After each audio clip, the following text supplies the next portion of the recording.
চলেই তো যাবো একদিন, চলেই তো যাবো একদিন, যেতে যখন হবে তবে আর শহরে কেন, চলে যাবো পিতৃভিটায়, আমাদের সেই গ্রামের বাড়িতে।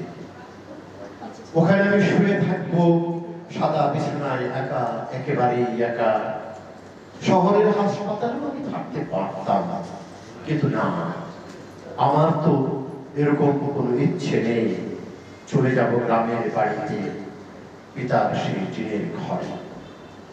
টিনের ঘর বলেই ভালো, দক্ষিণের বাতাস ছুটে আসবে আমার দিকে, সেই বাতাসে থাকবে কৃষকের ঘামের গন্ধ, থাকবে লাউ, চিচিঙ্গা, বরবটি, আলু, শিম, ধনে পাতা ঘ্রাণ। পিতৃভিটায় গিয়ে পাবো আমি কাগজে লেবুর মন মাতার খুশবু, আম কাঁঠালের মৌম গন্ধ, আহা সেই সোনালি ধার। গরুর গোয়াল ঘর, প্রশস্ত উঠোন, পুকুরের জল, অশ্বত্থের ডালে বসে থাকবে সোনালি চিল। এই দৃশ্য দেখে আমি সুখী হয়ে উঠব। একদিন তো যেতেই হবে। কি এক জীবন, শহরে নয়, শহরে নয়। আমি পিতৃভিটায় ঘুমাতে চাই আমার শেষ ঘুম। হরতকি দেবদারু, আমলকি গাছের পাতায়, গঙ্গা ফড়িং, মাছরাঙা দোয়েলের শীর্ষণে আমি তন্ময় হয়ে থাকবো। তারপর সুখের নিদ্রা হবে, ঘুমে যাবো আমি চিরতরে সে টিনের ঘরে।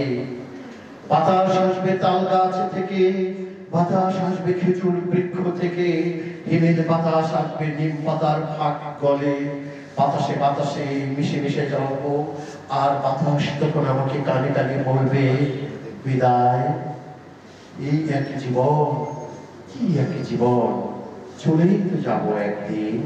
সূর্য যখন হেলে পড়বে পশ্চিমে, রাত্রি অন্ধকারে আজরাইল দিবে অশনি সংকেত, আমি যেন শুনতে পাবো এক রহস্যময় মৃত্যুর খবর।